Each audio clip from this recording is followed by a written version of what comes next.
রুটি পরোটার সাথে ছোলার ডাল ভালোবাসে না এমন বাঙালি বোধহয় নেই।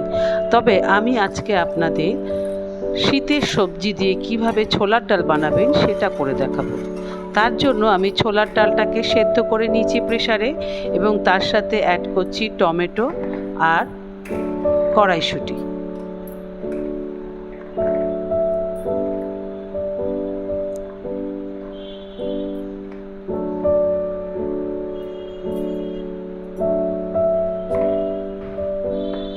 এর মধ্যে পরিমাণ মতো নুন এবং হলুদ দিয়ে আমি এটাকে কাঁচা লঙ্কা দিয়ে এটাকে আমি ফুটতে দেব।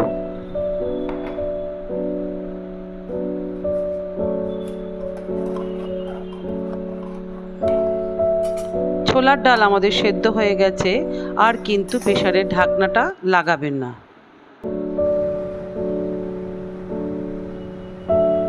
ফুটে এলে সবজিটা একটু সেদ্ধ হয়ে এলে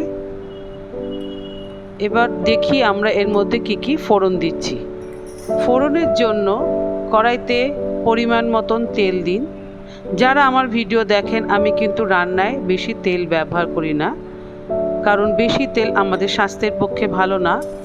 তেলটা একটু গরম হয়ে এলে তার মধ্যে আমরা ফোড়ন দেব শুকনো লঙ্কা, তেজপাতা, গোটা জিরে এবং গরম মশলা ও আদা বাটা।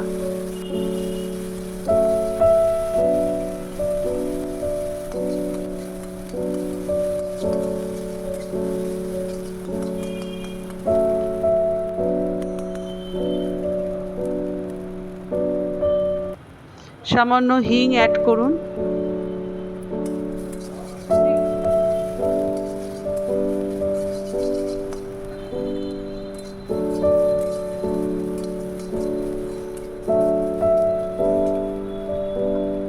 ফোড়নের মশলাটা ভাজা হয়ে গেলে আমরা ডালটা এর মধ্যে ঢেলে দেব।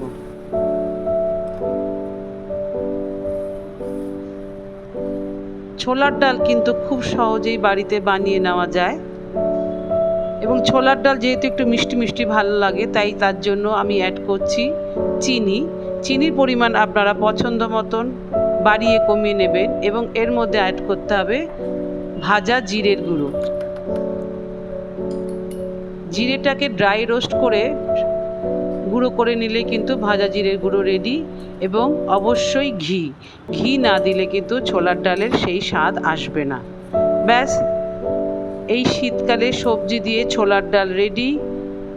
সবাই বাড়িতে বানিয়ে খান এবং সবাই সুস্থ থাকুন, ভালো থাকুন, এবং ভিডিওটা কেমন লাগলো আমাকে কমেন্ট করে জানান। ধন্যবাদ।